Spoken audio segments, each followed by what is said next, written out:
Good afternoon, everybody. It's a great day in the NA3HL as the Fraser Cup playoffs begin tonight. We started the season with 36 teams vying for the Fraser Cup, and now we are down to the final 24. After this week, we'll be down to 12, and then we'll go down to 6, and those 6 teams will be our participants in the Fraser Cup tournament. We'll take a look at each series, but before we do that, we've got some commitment and alumni news. Binghamton forward Greg Simmons will be playing his college hockey at the University of Alabama. From Corning, New York, Simmons scored 50 times in the 47 games this season. He finished with 103 points, good for 7th in the NA3HL.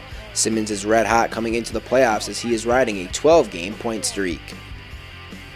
Brendan Studioso of the North Iowa Bulls will be playing ACHA hockey for Arizona State University. A native of Washington, Studioso played 3 seasons in Mason City. He scored 59 goals and had 144 career points. Studioso's favorite time of the year is coming up tomorrow. He's been money in the postseason, logging 14 points in 11 playoff games.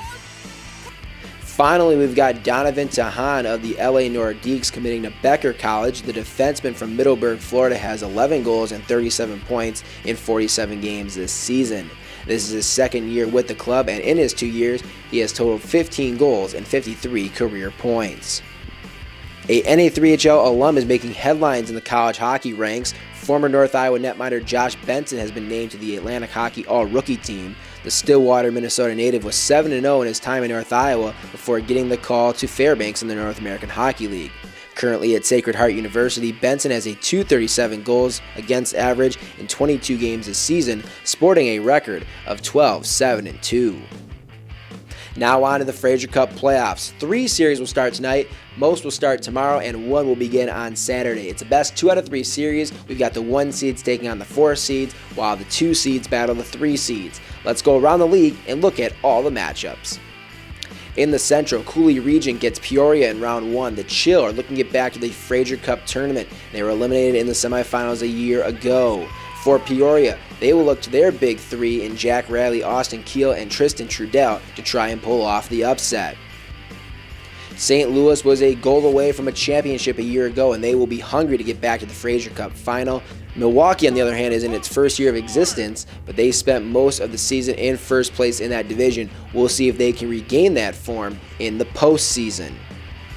We move over to the Coastal Division. We find the number 1 overall seed in these Fraser Cup playoffs, the LA Nordiques. Colby Audette, the leading scorer for this club, 93 points for him in his second year. He'll be going up against Cade Lambden and his 43 goals that lead the Long Beach Sharks. Should be a good one out there. In the other Coastal semi, Northeast and New England will do battle. The Stars with the Coastal rep last year at Fraser Cup.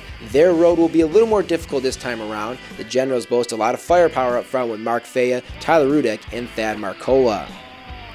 In the Frontier Division, Misha Katnoff and Vadim Zubkov will look to help pull off the upset of the Helena Bighorns.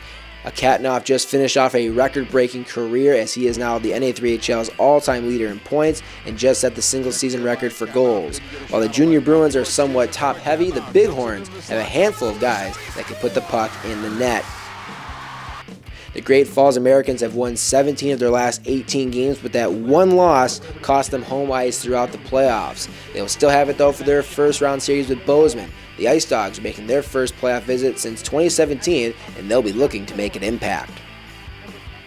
In the Northeast Division, Binghamton is the heavy favorite in their series with Niagara Falls. The Junior Sens have 3 players who have put up over 100 points. Mike Pageant, Eric Melso, and Simmons, who we mentioned earlier.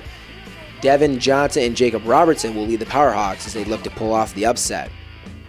We've got a very intriguing matchup on the other side of that bracket. Oswego and Skylands will do battle. The Kings just swept the Stampede in Oswego last week as a precursor to this week. Oswego is led by 2 defensemen in Elijah Morris and Rich Hart. Morris has 61 points while Hart has 46. For the Kings, Stephen Ford leads the club with 60 points while Dylan Ciccone has 30 goals. In the South, it will be Texas and Mid-Cities. This is probably the closest 1-versus-4 matchup we have on paper. The Junior Stars have played the Brahmas tough all season. This past weekend, they did lose 2 out of 3, but their losses were only 4-2 and 2-1 before beating Texas on Sunday 5-4. This should be a very interesting series to watch. The Louisiana Drillers are making their first appearance ever in the Fraser Cup playoffs, and as a reward, they get the Atlanta Capitals. Atlanta was in the Fraser Cup tournament in 2017. They went 1-2 in that event, getting eliminated after pool play. Now on to the West Division. Once again, we got the Granite City Lumberjacks hosting the Alexandria Blizzard. The Jacks are a team we see a lot at the Fraser Cup tournament. 2016 was the only year we didn't see a team from Granite City make an appearance. They won the Fraser Cup in 2012, 15, and 17 to look to make it a fourth championship season. In the other semifinal, we've got a budding rivalry between North Iowa and Rochester. For 5 years, North Iowa was a staple at the Fraser Cup tournament, but last season they were upset in the division finals. They'll have a very tough test in Rochester this weekend as Vladislav Sorokin and Richard Zabel lead the Grizzlies. Those aren't the only two the Bulls need to worry about, as a handful of Grizzlies can put the puck in the back of the net. The quest for the Fraser Cup begins tonight, and we'll have full coverage for you on our social media channels and, of course, NA3HL.com. After this weekend, we'll be down to 12 teams continuing their pursuit of the Fraser Cup. Thanks for watching, everyone. We'll be back next week with previews of all the division finals.